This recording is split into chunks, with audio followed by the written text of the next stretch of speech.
regarder ta planète, dire qu'elle est belle et voir qu'elle n'est pas nette. La terre désormais est souillée, délaissée. Les hommes ont oublié le sens du mot respect. Tu peux faire quelque chose, avoir un éco-geste à n'importe quel âge. Faire du recyclage. Il s'agit de trier nos déchets ménagers. Si tout le monde s'y met, c'est sûr, c'est gagné.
Merci beaucoup. Bonjour madame, bonjour monsieur le recteur, bonjour à toutes et à tous.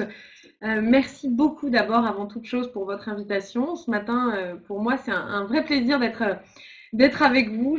Comme je dis, quand j'ai l'occasion d'échanger avec des éco-délégués ou avec ceux qui encadrent les éco-délégués, c'est toujours un immense plaisir parce que vous êtes source d'espoir.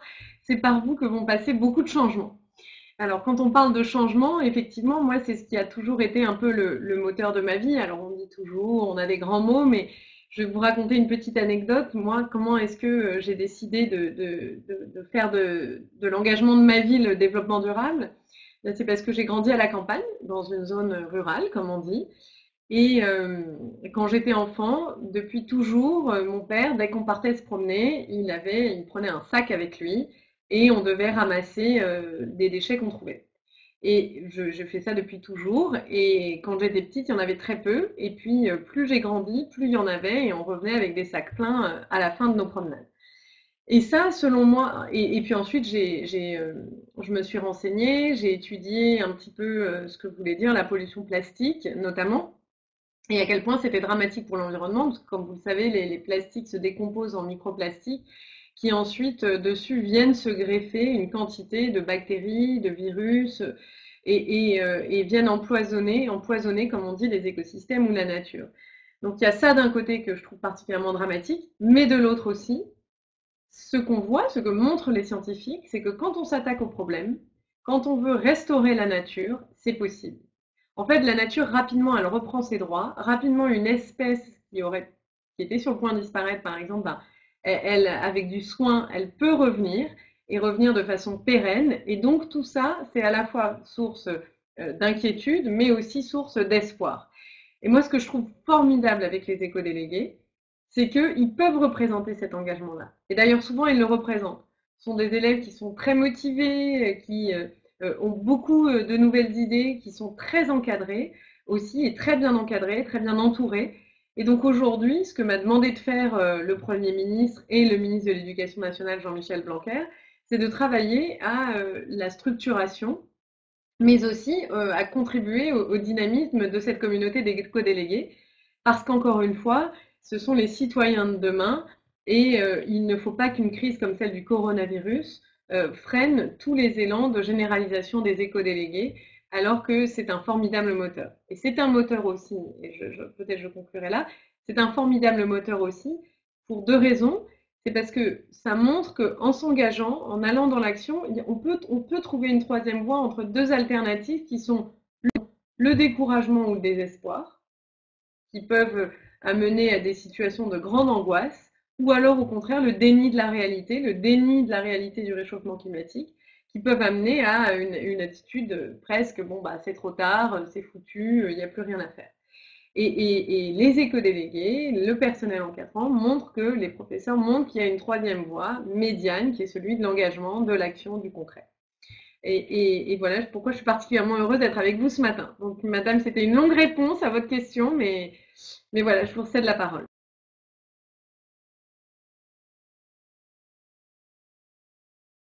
Et bonjour à tous.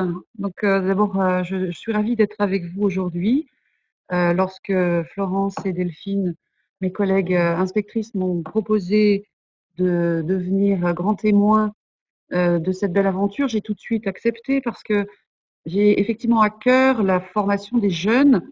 Alors moi, je m'occupe de formation de jeunes, mais de moins jeunes que vous. C'est-à-dire que j'enseigne à des étudiants, à des jeunes adultes. Mais ces jeunes adultes ont été également des élèves qui sont passés par nos établissements avant et qui peut-être d'ailleurs ont eu aussi des rôles d'éco-délégués. Alors, pourquoi est-ce que je m'intéresse moi au développement durable? Effectivement, de par mon métier d'abord, parce que je suis enseignante-chercheuse sur les arbres. Ça veut dire quoi? Ça veut dire, la présentation du labo a été faite, c'est un nom compliqué, le nom du labo. Mais qu'est-ce qu'on fait dans ce laboratoire? On essaie de comprendre comment vivent les arbres, comment ils perçoivent leur environnement et comment ils y répondent. Et donc, en faisant ces travaux, on se rend compte que les arbres sont des êtres vivants, complexes, qui ont beaucoup de cordes à leur arc, si j'ose dire, pour faire face aux variations du milieu et en particulier aux agressions qu'ils peuvent subir en permanence de par ce milieu. Les arbres, il y a un mot important dans mon travail, c'est le mot résilience. La résilience, ça veut dire revivre après un accident de la vie. Et donc, les arbres ont pour ça de grandes leçons à nous donner. Alors, mes actions en termes de développement durable, c'est d'abord des actions de diffusion de connaissances, par l'enseignement, bien sûr, par la formation des enseignants, de vos professeurs, à la Maison pour la Science en Auvergne, qui est un service de l'université, mais aussi vers le grand public, pour vos parents, vos grands-parents. Je fais beaucoup de conférences, j'écris des articles de vulgarisation, des livres qui tentent d'expliquer la vie des arbres, la vie des plantes. Donc ça, c'est une action forte de mon métier, c'est la diffusion. La recherche, bien sûr, auprès de mes collègues, parce que la recherche, ça se fait pas tout seul, ça se fait en équipe. Donc on est nombreux dans le laboratoire. Personnellement, donc moi, je travaille sur un tout petit bout des arbres, j'essaye de comprendre comment ils tiennent debout. Comment ils tiennent debout face au vent, comment ils tiennent debout face à la gravité, c'est-à-dire comment ils arrivent au cours de leur vie à rester droits et à se redresser en cas de problème. Et puis, une dernière chose peut-être que je pourrais dire dans les actions qui me tiennent à cœur, c'est justement ces actions avec la Maison pour la Science en Auvergne, où nous avons, depuis 2 ans, organisé tout un dispositif qui s'appelle 1, 2, 3 planter, dans lequel nous avons planté des haies champêtres dans les écoles de ce dispositif, dans toute l'Auvergne. On a planté une trentaine de haies à peu près. Ces haies, elles ont été étudiées et choisies par les élèves. Donc, un peu plus jeunes que vous, hein, il y a quelques collèges, mais il y a surtout beaucoup d'écoles primaires. Mais déjà, des futurs éco-délégués, je pense, parce qu'ils ont aimé faire ce travail d'apprendre à connaître les plantes, à les choisir et à composer leurs haies pour avoir des haies qui ressemblent aux haies champêtres actuelles. Voilà en gros ce que je peux dire de mes actions vers le développement durable. Et bien sûr, je suis après à votre disposition pour les questions.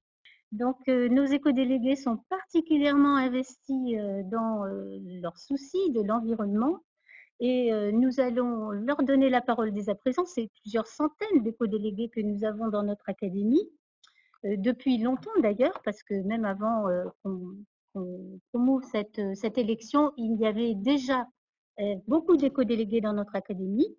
Nous allons donc maintenant leur donner la parole et le lycée Anna Rodier va nous montrer à travers une petite capsule vidéo qu'ils ont conçue leur engagement.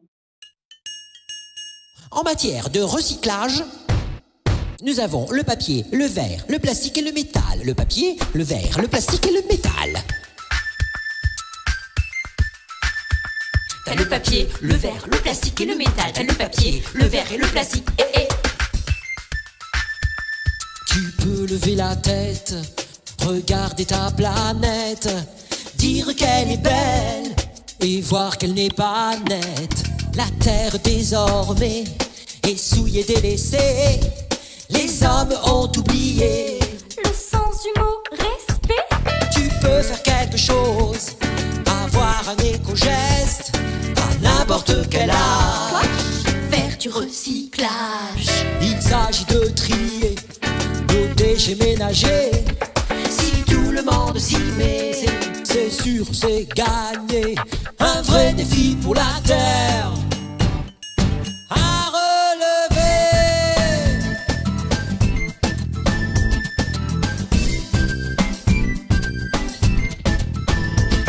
Allez, allez, oh. T'as le papier? Est-ce qu'on peut avoir en ligne les élèves du lycée pour qu'ils nous expliquent un petit peu plus en avant leur engagement? Je suis donc Clément Lavedio, je suis éco-délégué au lycée Anna Rodier. Ça fait donc 3 ans que je suis éco-délégué. Et donc l'année dernière, du coup, on a fait en fait cette vidéo en fait pour montrer un peu ce que le lycée Anna Rodier faisait en termes de développement durable, aussi pour sensibiliser les élèves et puis le personnel sur le tri notamment des déchets dans les classes, parce qu'on s'est aperçu en fait que le tri n'était pas respecté. Est-ce que tu veux ajouter autre chose là-dessus sur ton engagement au PAL aussi? Ah oui, aussi, donc j'ai participé à la fondation Le Pas de Nature en tant que bénévole. Donc en fait, cette association, cette journée de fondation, en fait, l'argent elle est versé dans les associations pour aider donc les animaux qui sont en voie de disparition.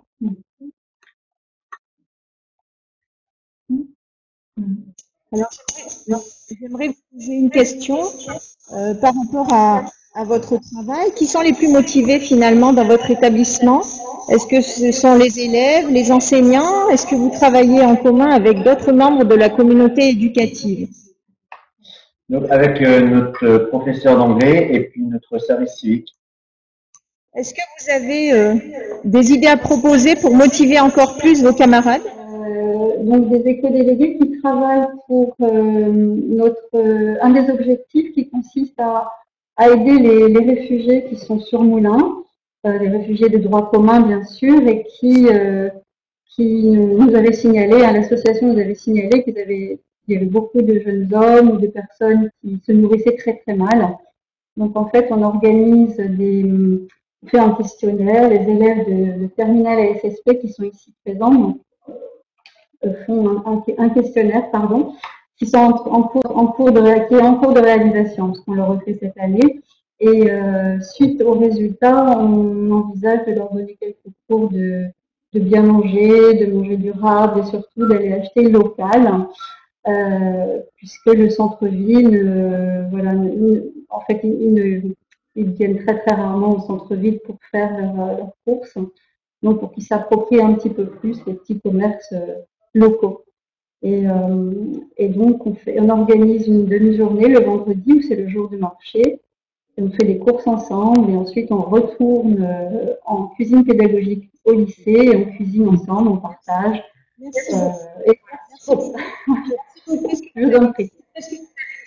On peut voir aussi le côté social qu'il faut intégrer au développement durable et à la transition écologique. Madame Brune-Poisson, je vais vous demander un petit peu la même question. Est-ce que vous avez des idées pour motiver encore davantage les élèves, pour leur faire comprendre, bien sûr, tout l'intérêt de ces enjeux et pour les mettre en action?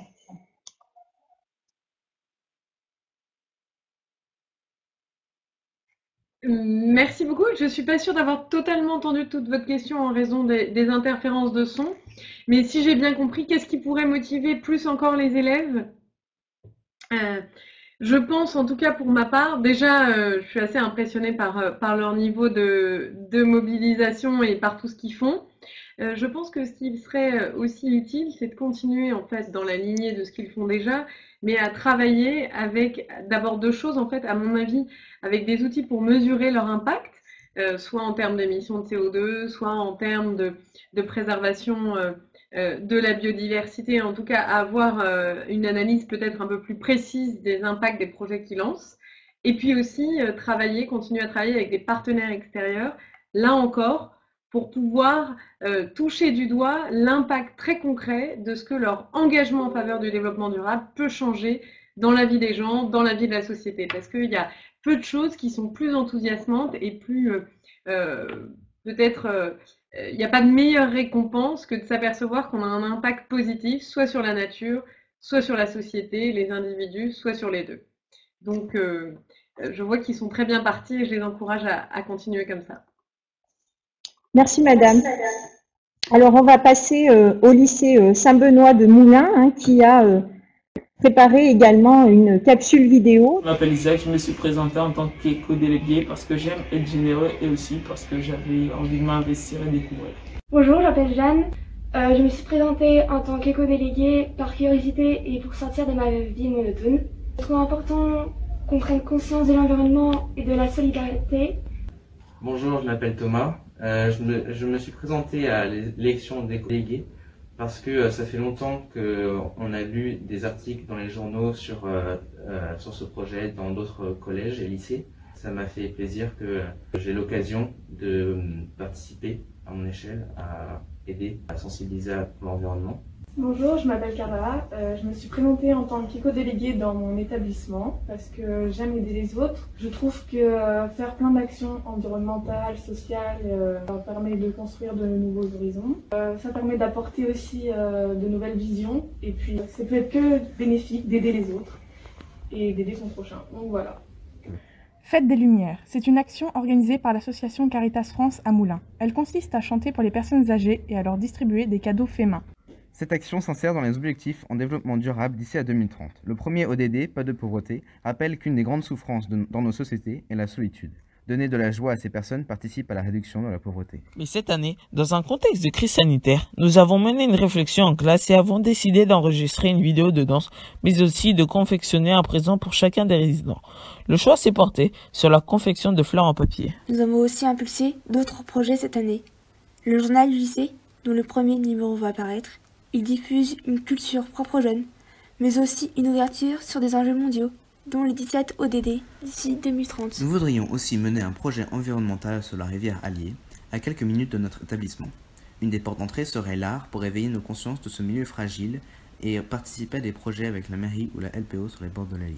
Bien, merci beaucoup pour cette vidéo. Donc, vous avez axé sur une action de solidarité, ces temps où effectivement la solidarité, notamment entre les générations, est importante. Vous avez aussi essayé de montrer que la lutte contre la solitude était au cœur également de ce projet. C'est un beau projet, c'est un beau choix qui rentre bien dans les ODD, notamment dans les 17 ODD édictés par l'ONU. Est-ce que vous avez d'autres idées concernant justement la solidarité? Et vous avez aussi expliqué que vous allez faire un projet autour de la rivière Allier. Vous avez notamment parlé d'enseignement artistique. Est-ce que vous pouvez effectivement en dire un peu plus, notamment sur ce projet? Oui, nous allons faire un projet. Nous allons faire un projet sur l'Allier et nous pensions ouvrir avec l'art parce que ça permet de combiner justement l'art que l'on pratique au lycée et aussi montrer des facettes de l'allié qui peuvent donner envie de la protéger.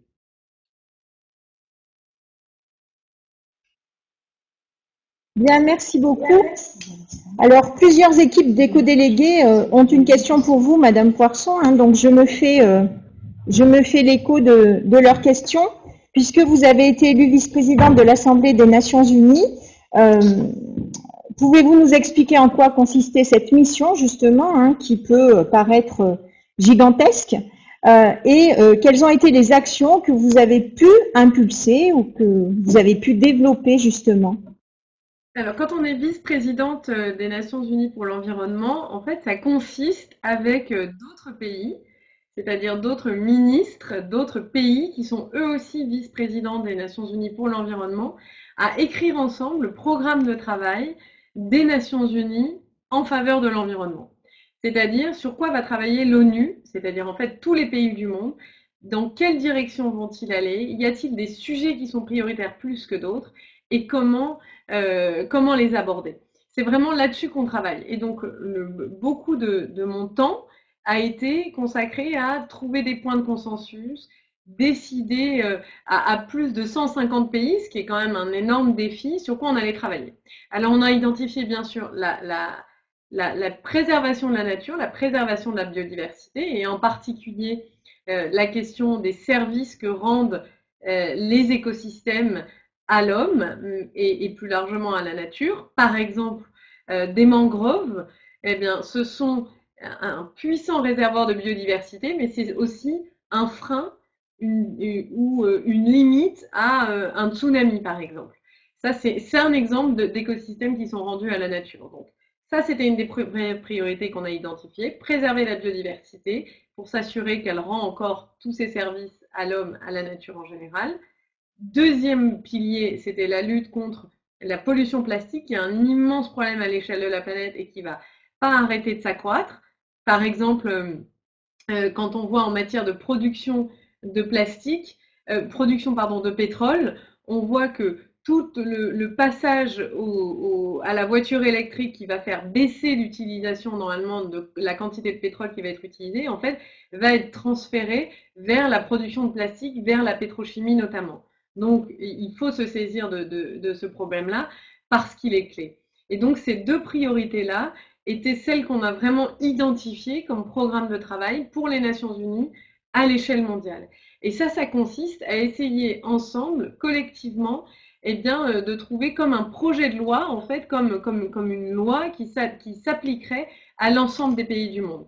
Et en fait, on croit que c'est très lointain de la réalité et du quotidien de chaque habitant du monde, et par exemple même des Français, et en réalité, c'est très concret. Parce que ce que ça veut dire, c'est que ces décisions qui sont prises à l'échelle internationale, elles s'imposent ensuite de façon volontaire ou involontaire, ça dépend des textes, mais elles s'imposent ensuite aux États, elles leur donnent une ligne de conduite.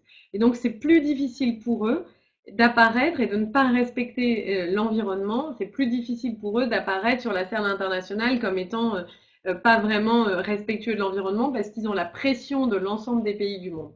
Donc voilà en quoi consiste principalement ma mission. Et pour la France, c'était important. C'était la première fois que quelqu'un avait été élu au sein de cette Assemblée des Nations Unies pour l'environnement. Et donc ça donne une voix aussi importante à la France, plus d'influence sur la scène internationale. Voilà. Merci beaucoup de cette réponse bien documentée. C'est vrai que ça peut paraître très loin pour nos élèves, ce qui se passe dans l'Organisation des Nations Unies, mais on sait combien c'est important de faire travailler les pays ensemble, évidemment, et nos éco-délégués, eux, s'impliquent aussi et essaient de faire travailler ensemble l'ensemble de l'établissement dans lequel ils travaillent.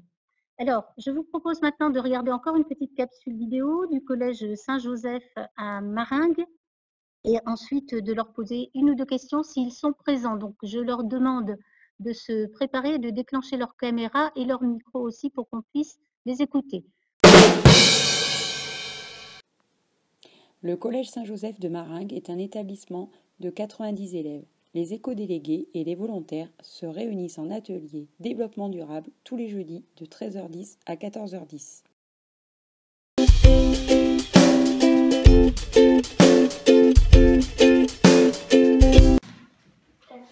que ces papiers vont dans la poubelle jaune ou dans la poubelle noire? Jaune.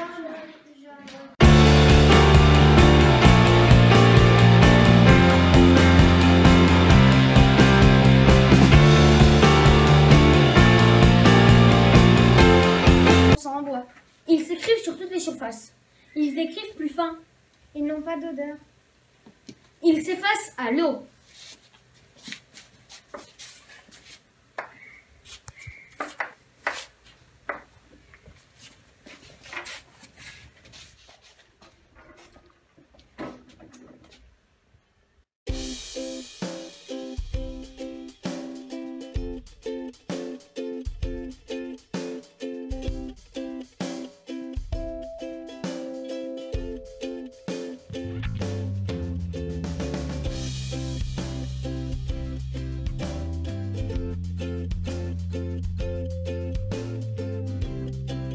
Nous sommes tous éco-délégués Pour faire des jardins, pour que l'école soit plus responsable.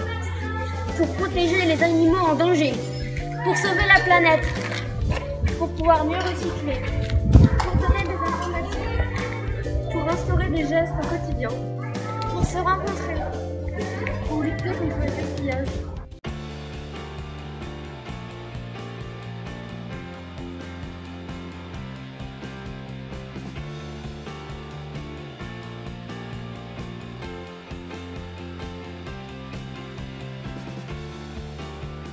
Alors, ces élèves ont travaillé donc sur là encore, sur la protection de la planète, la réduction des déchets, la protection aussi de la biodiversité.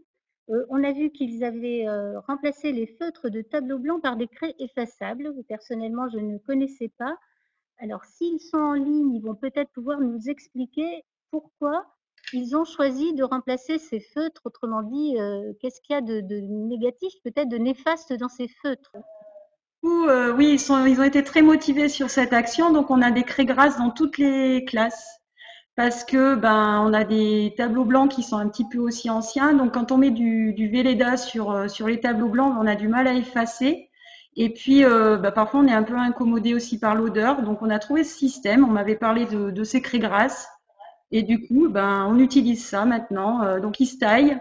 Voilà, il s'efface à l'eau. Alors bien sûr, il faut avoir un sheet d'eau et un chiffon. Donc il y a tout un système dans l'établissement où dans la semaine, il y a des responsables qui récupèrent les anciens chiffons sales, qui vont les mettre dans le local de la machine à laver, qui reprennent des propres. Voilà. D'accord. Merci beaucoup pour ces explications, effectivement. Et puis, bon, je veux pas, on est un petit peu contraint par le temps, mais je suppose que Madame Poisson nous dirait plein de choses encore sur le plastique qui constitue ces feutres, évidemment. Par contre, pour ouvrir un petit peu le débat vers quelque chose de plus naturaliste, j'ai entendu aussi dans votre vidéo que vous vouliez implanter un jardin et que vous demandiez des conseils. D'autres collèges aussi posent cette même question. Donc, je voudrais me tourner vers Catherine pour qu'elle nous donne des conseils sur l'implantation de milieux naturels finalement au sein des établissements. Ok, eh bien oui, j'ai eu ce projet de jardin. Je trouve ça formidable. Et la question, c'était à moindre frais. C'est-à-dire comment. Alors, c'est ce qui est formidable justement dans un jardin, dans la nature, c'est qu'on peut tout faire à moindre frais. Et que c'est pas la peine d'aller dans les jardineries.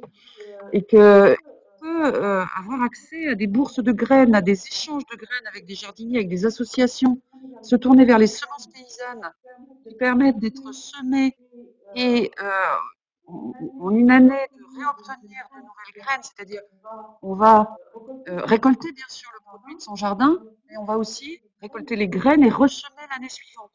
Donc on peut faire ça. Si on veut aussi un jardin ornemental, on peut se tourner vers la nature et aller récupérer des pieds de plantes, aller faire de la bouture et donc faire ses propres cultures. Alors évidemment, tout ça, il faut des conseils, ça ne s'invente pas, il faut quelqu'un pour vous guider.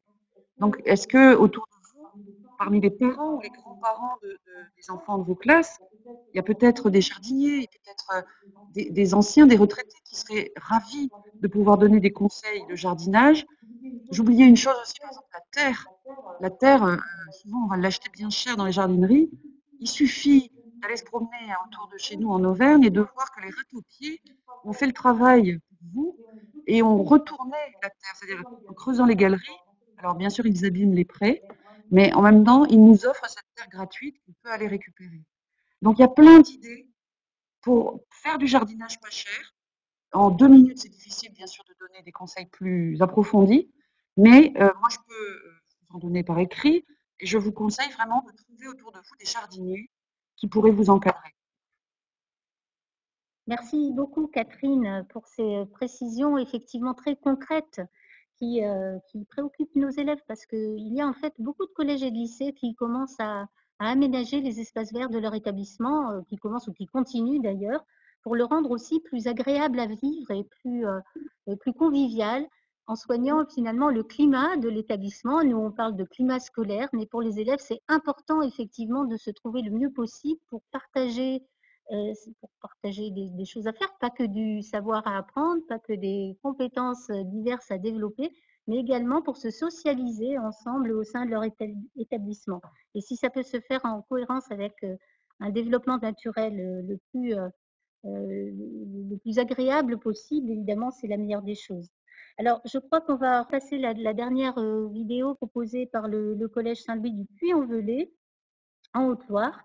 Et elle nous montrait combien ils avaient pu développer leur labellisation E3D depuis 2018 avec des éco-citoyens qui font des tas de choses au sein de leurs établissements. Une grande richesse de projets. Ils nous montrent, par exemple, comment ils recyclent le papier et comment ils construisent des briquettes pour allumer le feu. Ils font également des blocs de brouillon au sein de l'établissement pour pouvoir récupérer les documents, les photocopies qui n'ont été utilisées, imprimées que d'un seul côté. Bonjour, nous sommes les éco-citoyens du Collège Saint-Louis. Bonjour, nous sommes les éco-citoyens du Collège Saint-Louis situé au Puy-en-Velay. Depuis 3 ans, notre établissement est inscrit dans une démarche de développement durable. Il a été labellisé E3D en 2018, distinction renouvelée en 2019 avec le niveau 3, le plus haut niveau de déploiement. Qu'est-ce qu'un éco-citoyen ? C'est un élève volontaire qui a envie d'agir en faveur de la protection de l'environnement. Allez, suivez-nous, c'est parti! Jouez-vous un rôle auprès de vos camarades non engagés dans cette démarche ? Bien sûr, toutes nos réflexions sont partagées à l'ensemble de l'école et les actions mises en œuvre par tous. Notre rôle est de sensibiliser nos camarades à la préservation de notre planète. Tout le monde nous connaît via notre logo et notre charte présente dans chacune des classes. Nous sommes également en partenariat avec l'association Sur les chemins de l'espoir pour qui nous collectons chaque jour des bouchons en plastique et des tubes de colle. Nous sommes également en partenariat avec d'autres associations pour qui nous collectons aussi des piles. Nous avons aussi reçu notre label 3 de l'E3D. Pouvez-vous nous donner des exemples des actions mises en place au sein de votre école ? Tous les papiers non réutilisables sont transformés en cahiers de brouillon ou en briquettes allumant le feu. Qu'est-ce que vous faites ici ? Nous nous occupons de fabriquer les briquettes avec le papier que nous avons récupéré dans les classes. Pouvez-vous nous en dire plus sur ce jardin ? Nous avons créé ce jardin sur lequel nous avons disposé un certain nombre de nichoirs. C'est donc un endroit où l'on retrouve une grande biodiversité. Quels sont vos projets pour la suite ? Nous travaillons sur la valorisation des déchets alimentaires de la cantine avec la mise en place d'un ou plusieurs composteurs. Après, nous allons aller voir nos camarades pour faire la sensibilisation sur les déchets. Pour conclure, on parle de plus en plus de l'impact néfaste de l'homme sur la planète. C'est à votre génération d'en prendre conscience, d'agir. Vous souhaitez apporter votre pierre à l'édifice. Alors, j'aimerais poser encore une question à Catherine, qui travaille sur le développement des arbres. À quoi ça sert finalement ces actions de recyclage du papier ? Est-ce que vraiment le papier peut avoir une seconde vie ? Et puis surtout, est-ce que ça a vraiment un impact sur les forêts ? Est-ce que ça peut sauver certaines forêts ? Et puis à terme aussi, pourquoi faut-il protéger les forêts ? Alors, effectivement, ces actions autour du papier, elles sont très intéressantes, elles sont indispensables. Et ça fait longtemps maintenant, enfin beaucoup d'années maintenant qu'on sait qu'on peut recycler le papier. Le papier qu'on fabrique à partir de bois, à partir donc de forêt, se recycle entre 3 et 7 fois. Donc la durée de vie du papier, elle est importante. Et plutôt que de mettre le papier dans la poubelle noire, où il finira dans une décharge, dans un incinérateur, évidemment, il faut la mettre dans la poubelle jaune et pouvoir recycler ce papier. Ça sera autant de bois qu'on ne coupera pas. En même temps, la production de bois en France, qui est importante, enfin le prélèvement qu'on fait dans nos forêts, est parfaitement bien géré. On a une couverture forestière importante en France. On a 30% du territoire qui est couvert de forêts. Alors, quand je dis forêt, j'y inclus aussi des plantations. Ça se discute, parce qu'une forêt et une plantation, c'est pas la même chose. Une plantation d'arbres, c'est un champ de blé, si vous voulez, et on va récolter ces plants de blé, ces plants d'arbres, pour en faire du papier pour à peu près 35% du prélèvement de bois dans nos forêts. Donc, recycler le papier, c'est important. Faire des briquettes pour allumer le feu, pourquoi pas. Bien que, pour moi, je pense que ça fait pas mal de cendres. Je ne suis pas sûre que ce soit très important. Enfin, c'est juste pour l'allumage. Il n'y a pas beaucoup de valeur énergétique, à mon avis. Et puis, la question de comment protéger les forêts et pourquoi. Alors, protéger les forêts, il y a deux choses derrière ce mot. La première, c'est connaître. Parce que pour protéger, il faut connaître, c'est-à-dire savoir ce que c'est qu'une forêt, comment ça pousse, comment ça vit. Et la deuxième chose, c'est gérer. Et gérer, ça veut dire prélever de manière raisonnée et replanter ou favoriser la régénération pour que ces forêts puissent elles-mêmes se recycler. On voit parfois dans certains reportages grand public des coupes à blanc, et c'est vrai que ça fait mal, ça fait peur de voir une forêt à terre. Et ces images-là, elles sont faites pour culpabiliser la population, à mon avis, de dire il faut arrêter de couper du bois. Moi, je dis non, il faut arrêter de couper du bois. Tout le monde, vous aimez les feux de cheminée, vous avez une table en bois sur laquelle vous mangez, vous avez un lit dans lequel vous dormez, vous avez une maison qui peut être faite en bois, et le bois, c'est un matériau renouvelable. Donc, au contraire, utilisons le bois. Le bois, c'est aussi du stock de carbone. C'est une manière de diminuer la quantité de CO2 dans l'atmosphère et donc de lutter contre le réchauffement climatique. Donc le bois a beaucoup de vertus. Mais par contre, il faut bien gérer ces forêts.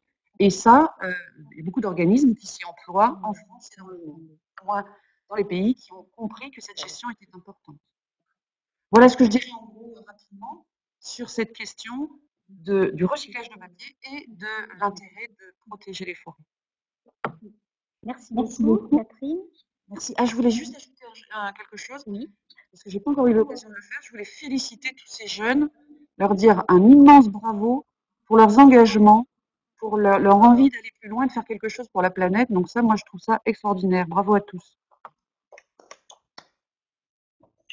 Bien. Madame Laine, je vais continuer à vous poser une question et aussi à Madame Poisson, un regard croisé en fait. L'une par son regard de scientifique et l'autre par sa posture peut-être plus politique. Comment pouvez-vous éclairer justement les éco-délégués et leurs actions par votre fonction en fait, et puis comment articuler bien le politique et le scientifique par rapport justement à la transition écologique et au développement durable. Alors, vu le temps, bien sûr, mais vous êtes habituée, Madame Poisson, les journalistes vous laissant peu de temps. Donc, moi, je vais faire pareil, je vais vous laisser peu de temps pour répondre à cette question incommensurable. Alors, pour faire très rapidement, d'abord, en tant que responsable politique, on ne peut rien faire sans les scientifiques. Je dis bien rien faire.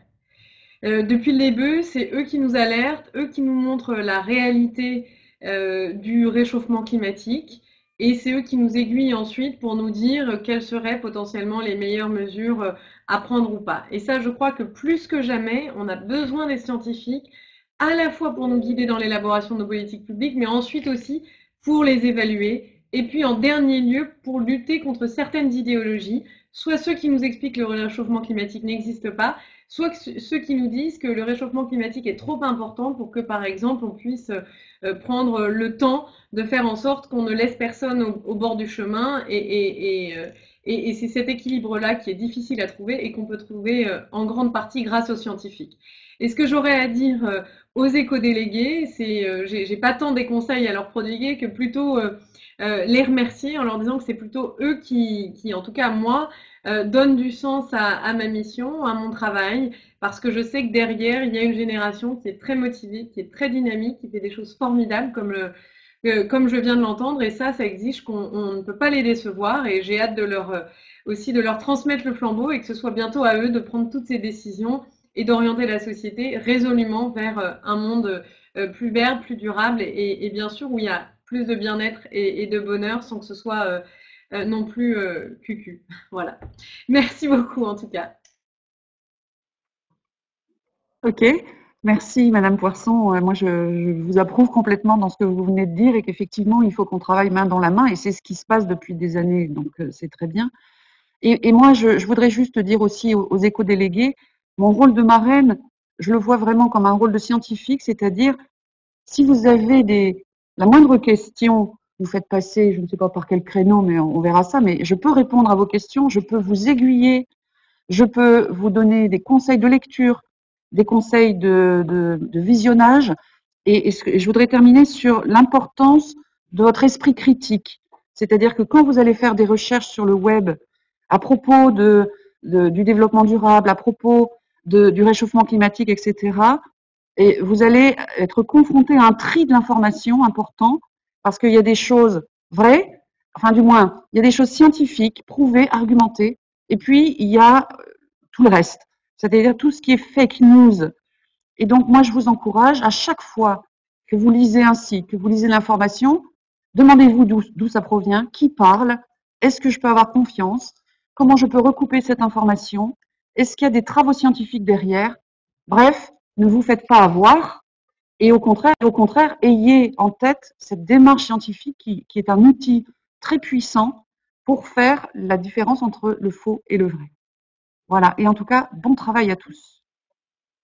Eh bien, je crois que ce sont vraiment des conseils essentiels que vous nous avez donnés toutes les deux. On est presque à la fin de notre webinaire et nous avions encore des multitudes de questions à poser en provenance de nos éco-délégués qui étaient d'ailleurs d'ordre divers, de choses très très précises. Je vois par exemple le collège de la Jordan à Aurillac qui demande comment on peut faire en utilisant des espèces pour reboiser, comment savoir si elles n'ont pas un impact sur la biodiversité, ou encore y a-t-il un lien entre la déforestation et la survie des peuples autochtones? Et vous voyez que nos éco-délégués s'intéressent à ce qui se passe dans le monde. Ils auraient aimé aussi savoir ce que font les autres éco-délégués, Madame Poisson, vous voyez, parce qu'on sait que vous êtes allé en voir d'autres, vous avez communiqué avec d'autres, donc nous faire des retours sur ce qui se passe en France, même si notre académie est très active, on sait que les autres sont là également. Le collège Teilhard de Chardin avait des questions également sur les domaines des énergies, de la végétalisation, de la débitumisation des villes, etc. Je ne peux pas lire toutes ces questions, mais ce qu'on propose à tous les éco-délégués et à vous-même, mesdames Poisson et Laine, c'est de vous faire passer toutes ces questions et nous-mêmes de nous atteler aussi à faire une sorte de foire aux questions qui intégreront également celles qui ont pu être posées dans le chat et de publier sur notre site académique les réponses du mieux possible à toutes ces questions. Voilà, Madame Laine, vous l'avez dit, vous êtes marraine des éco-délégués, donc nous aurons plaisir à vous retrouver bientôt localement pour le livre d'or des éco-délégués auquel tous les établissements sont invités à participer, c'est-à-dire à produire une page dédiée expliquant leur engagement, donnant quelques photos, etc., que les services de reprographie du rectorat et de communication mettront en forme pour faire un ouvrage qui sera le livre d'or des éco-délégués pour l'année 2021. Eh bien, je vous remercie d'avoir participé à ce webinaire. Faire quelque chose, avoir un éco-geste, à n'importe quel âge. Faire du recyclage. Il s'agit de trier nos déchets. déchets ménagers. Si tout le monde s'y met, c'est sûr, c'est gagné. Un vrai défi pour la terre.